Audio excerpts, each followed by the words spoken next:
The room was full of laughter and clinking glasses, but it all stopped with one sentence. "This is the end for us. I found someone new." David Carter's words cut through the air like broken glass. In an instant, the joyful atmosphere of our son's wedding dinner collapsed into silence. Guests froze with forks halfway to their mouths, the string quartet faltered mid-note, and the chandeliers above seemed to shine a little harsher. I sat there in my blue dress, my hands folded neatly in my lap. After 34 years of marriage, my husband had chosen this night, of all nights, to end everything. His announcement wasn't a mistake or a slip of the tongue. It was carefully planned, designed to humiliate me while our friends, relatives, and even our son watched. Across the table sat Rebecca Moore, his secretary. Her red dress caught the light as she gave me the smallest, most satisfied smile. She knew. She had been waiting for this moment, savoring my supposed downfall. Every eye in the room turned to me, expecting a breakdown, tears, or a storm of anger. But instead, I gave them something different. I straightened my shoulders and smiled faintly. "Thank you for the heads up," I said. My voice was steady, almost calm. And then, with deliberate care, I reached into my purse and placed a white envelope next to David's plate. He looked at it with sudden unease, his confidence cracking for the first time all evening. That was the moment everything shifted. The wedding dinner became the stage not for my humiliation, but for the first act of a plan I had been quietly building for half a year. My name is Linda Carter. I am 59 years old, and this is the story of how betrayal turned into my beginning. When people looked at David and me from the outside, they thought we had the perfect marriage. 34 years together, 2 children raised into adulthood, a home that looked warm and inviting from the street, but perfect pictures often hide cracks, and ours were wide enough to swallow my dreams whole. From the very beginning, I stepped into the role of caretaker, while David switched jobs, chasing opportunities that always seemed just a little shinier than the last. I held down steady work at the local bank. I kept the mortgage paid, the lights on, and the pantry full. Every late bill notice, every unexpected expense, somehow landed on my shoulders. I told myself that was what a good wife did. She held the family together no matter what storms came. There were years when David poured his energy into big ideas. One year it was a motorcycle he just had to have to feel young again. Another year it was his dream of becoming an artist, which lasted all of 3 months before he abandoned his canvases in the garage. While he experimented with hobbies, I worked extra shifts to make sure our son, Ethan, had the braces he needed, and our daughter Emily could take piano lessons she loved so much. I was proud of my children, and their smiles reminded me that my sacrifices mattered, even if no one else noticed. But quietly, there was a cost. For decades, I put my own dreams on a shelf. I had always wanted to open a bakery, a cozy little place with fresh bread in the morning and cakes displayed in the window. People at church and in the neighborhood praised my baking during fundraisers and birthdays. They told me I should sell my treats, that I had a gift. I smiled and nodded, but deep down I knew it wasn't time yet. First the kids needed to grow, first David needed to be stable, first 1,000 other things. Somehow, my turn never came. At family gatherings, I wore the mask of contentment. When friends asked how David's latest venture was going, I found polite ways to cover the truth. He's exploring his options, I would say. Or he's just trying something new. People chuckled, nodded, and moved on, never seeing how tired my eyes were after working late nights balancing our finances. Still, I believed loyalty mattered. I believed that when you vowed to build a life with someone, you kept building even when the bricks got heavy. I told myself David worked late for us, that the distance between us in the evenings was temporary, that one day when the kids were grown we would finally sit together with nothing left to sacrifice. I had no idea back then how wrong I was, because while I was busy holding everything steady, David was busy hiding something I never wanted to believe could be true. It began with numbers that didn't add up. Working at the bank for over 2 decades had trained my eyes to spot unusual patterns. 6 months before Ethan's wedding, I sat at the kitchen table late at night, reviewing our household account. At first, it was just small withdrawals, 200 here, 300 there. David always had an explanation ready: car maintenance, helping a friend, work expenses. But then the amounts grew larger, and the excuses thinner. One Saturday morning, after he left for what he called a networking brunch, I logged into our accounts more carefully than ever. I traced the transactions through transfers, then into a secondary account I had never seen before. The account was under David's name, but he had not mentioned it once in all our years of marriage. My chest tightened as I saw the balance. Tens of thousands moved there over time. This wasn't saving, it was siphoning. I could have confronted him right then. Instead, I waited. Maybe part of me already knew what the truth would be, and I needed proof. I began acting like a detective in my own home. Each evening I noted down his withdrawals. At work, I quietly ran reports, connecting the dots with precision. The story wrote itself: dinners at expensive restaurants, jewelry purchases, hotel stays. The money wasn't disappearing, it was being invested in someone who wasn't me. The final blow came on a Tuesday morning. David left his phone charging on the counter while he stepped outside to water the lawn. A text preview lit up the screen. Curiosity, or maybe survival instinct, made me pick it up. The messages were between David and Rebecca Moore, his secretary. They weren't shy about their intentions. He told her he couldn't wait until after Ethan's wedding, when he would finally set himself free. She responded with hearts and plans for a beachfront condo they would buy together. I stood frozen, the phone heavy in my hands. For years I had imagined Rebecca as simply efficient, polite, helpful. She had come to our home for dinner parties, laughed at my jokes, even complimented my roses in the garden. I had thought she was a friend. All the while, she was helping herself to my husband. It was more than betrayal. It was performance. David had been playing the part of loyal husband until the wedding was over, as though sparing our son embarrassment would make his infidelity noble. "I'll leave her after the celebration," one of his messages said. "She won't cause a scene in front of so many people." She never does. He thought he knew me. He thought I would sit quietly, absorb the humiliation, and step aside. What he forgot was that I wasn't just his wife, I was also a banker who understood paper trails, contracts, and consequences. That night, after Ethan and Emily went home from visiting, I sat in my bedroom with a notebook. I began outlining a plan, not a dramatic confrontation, not revenge with screaming or slammed doors. Something sharper, cleaner, and far more permanent. For the first time in years, I didn't feel powerless. I felt awake. The same woman who had balanced budgets, clipped coupons, and sacrificed her bakery dream was now preparing to protect herself. David thought he was orchestrating the timing of our ending, but in truth, I had just decided to orchestrate the beginning of mine. Once the shock passed, clarity set in. I had choices to make, and for the first time in decades, they would be mine alone. I didn't storm into David's office, I didn't throw his clothes on the lawn. Instead, I quietly began assembling the pieces of a strategy. At the bank, we used to say that financial security isn't built in a day, it's built with patience, with details, with persistence. That was exactly how I approached the plan that would change everything. The first step was legal. I remembered a document David had been insistent on when we married, a prenuptial agreement he drafted after his first wife betrayed him. He wanted to make sure no one could ever take advantage of him again. I was young, in love, and eager to prove my loyalty, so I signed without hesitation. But that very agreement, meant to shield him, contained a clause about faithfulness. If either spouse committed adultery, the guilty party forfeited nearly all joint assets. David never thought it would apply to him. He had forgotten his own safety net could become a snare. I pulled the old document from our safe deposit box, brushed off the dust, and read it word for word. The clause was still there, ironclad. It did not expire. I underlined it in red ink, my hands trembling not from fear but from relief. I wasn't powerless. I had leverage. The second step was evidence. Numbers alone could be explained away, but text messages and photos could not. I began compiling everything: screenshots of his account transfers, copies of jewelry receipts, even hotel bookings under his name. When he left his phone unattended again, I quietly forwarded key conversations to my email. His own words, his own promises to Rebecca, his own timeline of betrayal. The paper trail was undeniable. Next, I contacted an attorney, David Chen, a man I had worked with at the bank during estate settlements. He was discreet and thorough. I remember the calm way he looked at me across his office desk when I slid over the folder.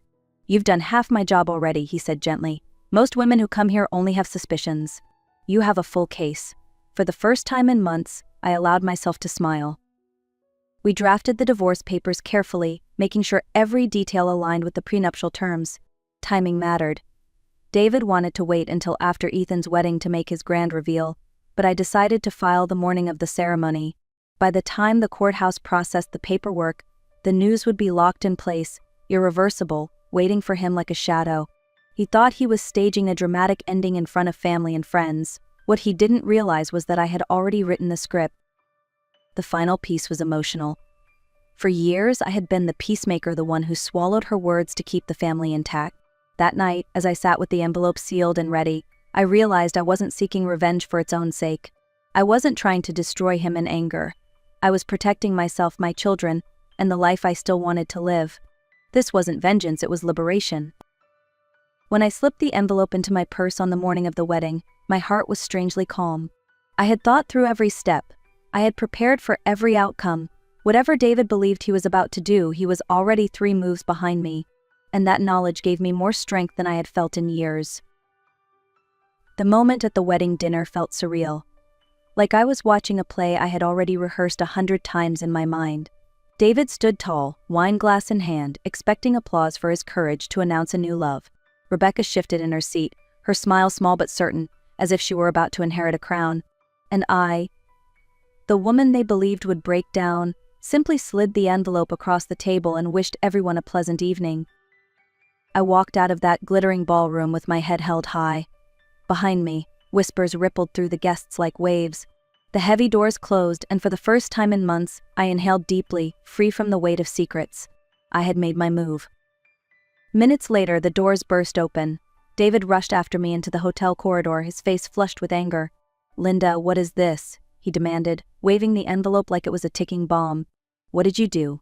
His voice cracked, the first hint that his performance had faltered. I turned slowly, meeting his eyes with a calmness he did not expect. "It's exactly what it looks like," I said. "The end. But on my terms, not yours."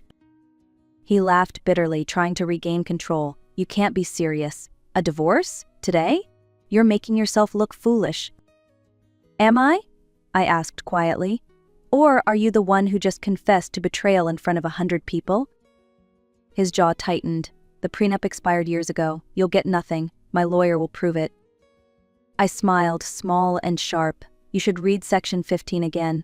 The faithfulness clause is valid for the length of the marriage. It never expired." For the first time that night, the confidence drained from his face. He staggered back as if the hotel carpet had given way beneath him. "That's not possible," he whispered.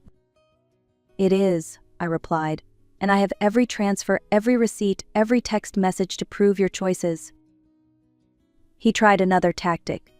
"After 34 years, you'd throw it all away over one mistake." I stepped closer, lowering my voice so only he could hear. "A mistake is forgetting an anniversary. A mistake is saying something cruel in anger. What you did was a plan. A year of lies, of stolen money, of building a life with her behind my back. That isn't a mistake. That's who you are." His hands trembled around the papers. "You don't understand. Rebecca and I." "I don't need to understand," I interrupted firmly. "The judge will. That's enough." At that moment, Mark, his younger brother, appeared from down the hall. He had followed us out of concern. When he saw the scene, David pale and frantic, me standing firm, he stopped. "Linda," he said gently, "I know about Rebecca. I saw them together last month. I asked David about it, and he lied to my face. You're not crazy. You're not overreacting." David spun toward his brother in shock. "You were supposed to be on my side." Mark folded his arms. "I'm on the side of truth." The silence that followed was heavier than anything said aloud. David realized, maybe for the first time, that the ground beneath him was truly crumbling. Not just his marriage, but his family, his reputation, his carefully built image. I took one last look at him, then walked toward the elevators. "Enjoy the rest of the evening, David," I said. "I'll see you in court." The doors slid closed between us, sealing the end of his charade and the beginning of my freedom. The fallout came quickly, faster than even I expected. By Monday morning, the courthouse had processed the filing, and the temporary orders were in place. Our joint accounts were frozen. The house remained under my control. David's lawyer, a young associate more versed in corporate contracts than family law, looked overwhelmed from the start. Every piece of evidence, bank transfers, credit card statements, screenshots of his late-night texts spoke louder than his excuses. The judge was a sharp woman with little patience for drama. She examined the prenuptial agreement, adjusted her glasses, and said, "The terms are clear. Infidelity has consequences." Her ruling kept the freeze on our accounts until full discovery was complete. She also ordered that the family home stay in my possession. I could almost hear the walls of David's carefully constructed world collapsing. Word spread quickly in our small community. Friends called, some offering sympathy, others fishing for gossip. I kept my answers simple. David and I are divorcing. These things happen.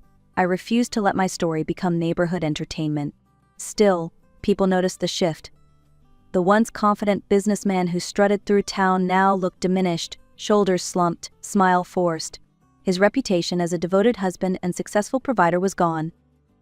Rebecca did not last long at his side. Within 2 weeks, she moved out of the apartment they had planned to share. She learned, as I had, that David's promises often outweighed his realities. Without access to our joint funds, he could not keep up the lifestyle he had dangled before her. She told mutual acquaintances she hadn't signed up for financial problems. The irony was bitter and almost laughable. Meanwhile, Ethan called often, his voice steady with support. "I'm proud of you, Mom," he told me. "You showed strength I didn't even know you had." His words healed something inside me that had been fractured for a long time. For once, I wasn't just the quiet peacemaker holding the family together.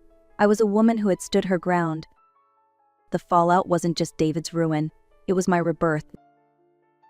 Starting over at 59 was not easy, but it was liberating. With the house secure and my finances untangled from David's chaos, I finally had space to breathe.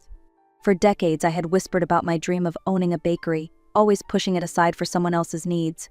Now, nothing stood in my way. I rented a small storefront downtown, the kind with wide windows perfect for displaying cakes and bread.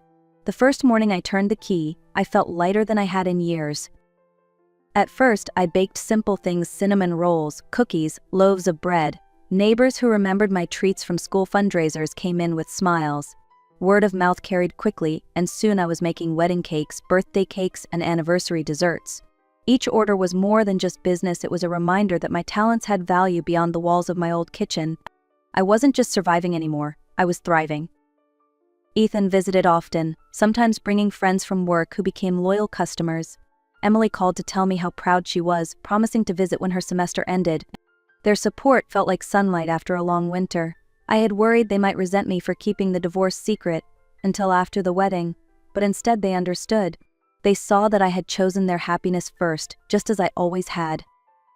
As for David, his world shrank. Without access to the funds he once controlled, without Rebecca by his side, and without the admiration of neighbors, he was left with only his regrets. He tried to call, to reason, even to bargain, but I no longer owed him my time. Our 34 years together had ended the moment he chose betrayal over loyalty. Looking back, I realized something powerful: betrayal doesn't define us, but how we respond to it does. I could have broken, but instead I built something new. My bakery wasn't just a business, it was proof that starting again is always possible. To anyone listening who has felt dismissed, betrayed, or silenced, let my story be a reminder: your strength is still yours. I don't wait for permission to reclaim it. And if my journey resonated with you, I'd love for you to like, share, and comment below. Tell me where you're watching from, because together we're stronger than any betrayal. Thank you for watching this story on the art of revenge. Life often tests us in ways we never expect, but every ending can be the start of something stronger. If Linda's journey inspired you, don't forget to like this video, share it with a friend who might need encouragement, and subscribe to our channel. And please comment below to tell us where you're watching from. We love reading every story and every city that joins our community. Until next time, remember, silence is not weakness, and resilience is its own kind of revenge.